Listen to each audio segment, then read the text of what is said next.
Hey, what's up guys? It's Hobo here, and today I have home update 20 for you guys. I've made it to the big 20. I've had this world for a long time. But I think you guys are going to like this one. We're getting close to the next save file, and I already know what the next update will be, so we're getting close. So bear with me. But let's get moving over to the new project. Um, as you may know, my area here that I build on is scattered with dungeons everywhere.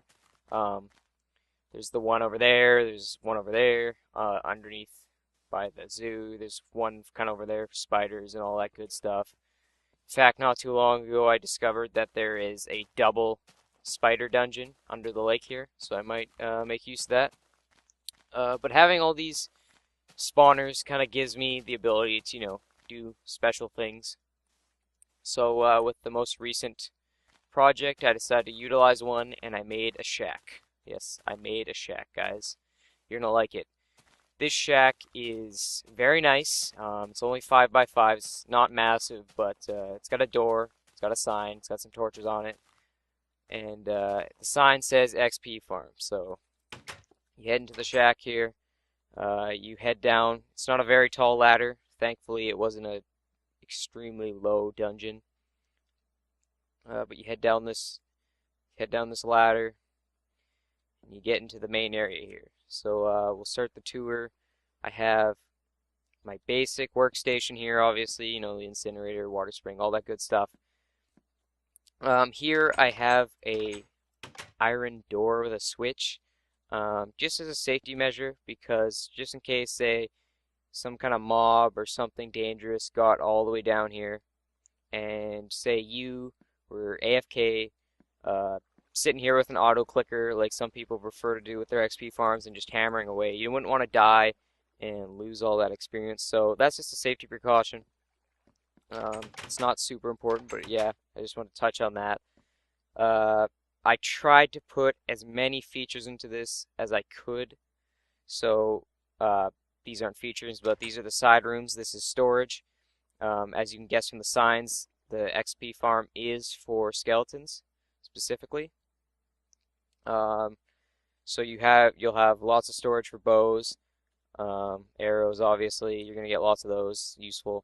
And on the rare chance that you get a rare drop, actually a super rare drop, you could consider it, because a rare drop for a skeleton is a bow.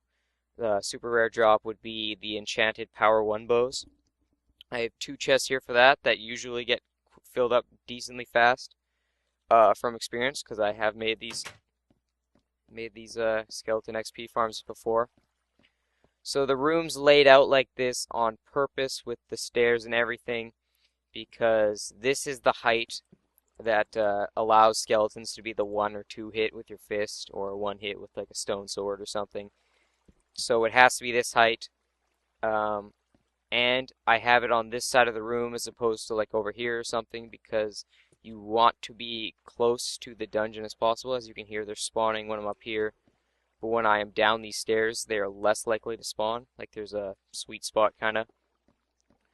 So this is the standard elevator spawner drop thing. Behind this wall, this is the actual dungeon itself. You can hear them. Basically, they funnel this way, go up a water elevator with air gaps,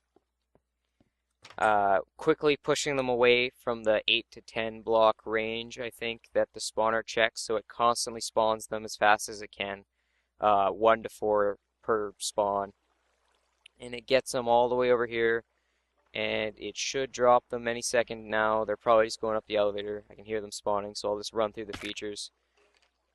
That is rare. Occasionally they die. Usually they don't. If it becomes a problem, because I haven't extensively tested this, I'll just raise it a block and it'll be fine, or a half block or whatever.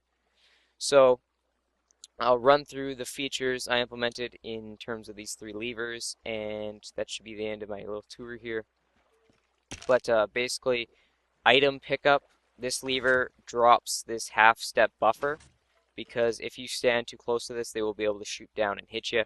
So this drops the half-step buffer and allows you to pick up items. See, he attempted to shoot at me there, But yeah, this buffer is for safety reasons. You can't really pick up the items otherwise unless you kind of jump over here. Uh, this one is the emergency button I kind of made. Basically, the two pistons, one at head level and one above that, so they don't accidentally glitch up or something.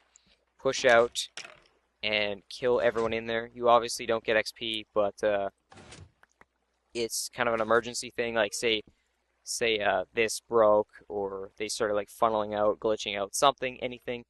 You just hit that, it cuts off the tunnel so like no more can come, and it kills the existing ones. Um, this switch called spawner shut off is it's basically wired to 4 or 5, I can't remember, redstone lamps placed around the dungeon, which I will show you in a second. And it basically just acts as light, which stops the skeletons from spawning. I don't think it's 100%, but so far from my testing, it does work to cut off the flow, essentially, in case you need to go in there and do maintenance of some sort. So as you can see, they flow in here at a decent pace. You can let them stack up if you just stand here and go do something else, or whatever. So as you can see, they are mostly 2 hits. Some will be 1 hit. This is kind of the sweet spot I found. Any lower, most of them die. Any higher, then it's sometimes like 3 hits, and that's just annoying. So, this is just, your standard XP farm. I, like, I made this rather quickly, and I just try to stuff as much cool stuff into it as I could. So, I'm going to cut the video here and show you the spawn room, and then I'm going to cut it again and show you a large amount of skeletons being punched. So I'll see you guys in a second. Okay, we're back, guys, and as you can see, the spawner shutoff is activated. As you can see, there is a skeleton here, and I am on normal, so this isn't a trick of editing or anything. And we'll head into the spawner access over here, which I opened up. And I'll show you the room itself. So as you can see, the room is 7 by 7? Yeah, I think that's it.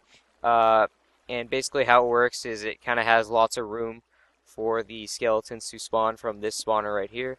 The 2 water currents funnel them into this area, which goes up here with the air gaps, so it's basically an elevator. I forgot to remove a torch up there. The current is kind of hard to fight. Oh, yeah, like I said, not 100% effective. I'm just going to turn that off for now.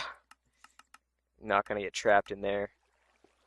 Yeah, but I might add more lamps, but this is how I basically wired it. Just 4 lamps going around the room. Essentially neutralize it. It's not as effective as having a torch on top, but I'm still messing around with it. Oh, that's why. I forgot a torch in here as well, which is partially the reason why they weren't flowing in my earlier demonstration. But that's how it works. I'm going to cut the video one more time and let them stack up for a couple minutes and show you the actual punching of the skeletons themselves. So see you in another second. And we are back once again, guys. This is about, I don't know, 3 minutes? Maybe I just walked away from my computer. 3 minutes of them stacking up. And you just, 1 or 2 hit them and the XP just flows right in. So I'm doing this with my fists. If I could speak today. I'm doing this with my fists, so there's no sword involved. So these are mostly single to 1 hits. There's quite a few drops, as you can see, and that's where my special lever comes in handy. And then all you do is go over to your storage and just drop her in. So that's it for Home Update 20, guys. Without that torch in there, they come in a lot faster. And I hope you guys enjoy. Home Update 21 with the save file will be out sooner than you think. I still need to start it, but I know what I'm doing, so see you guys next time.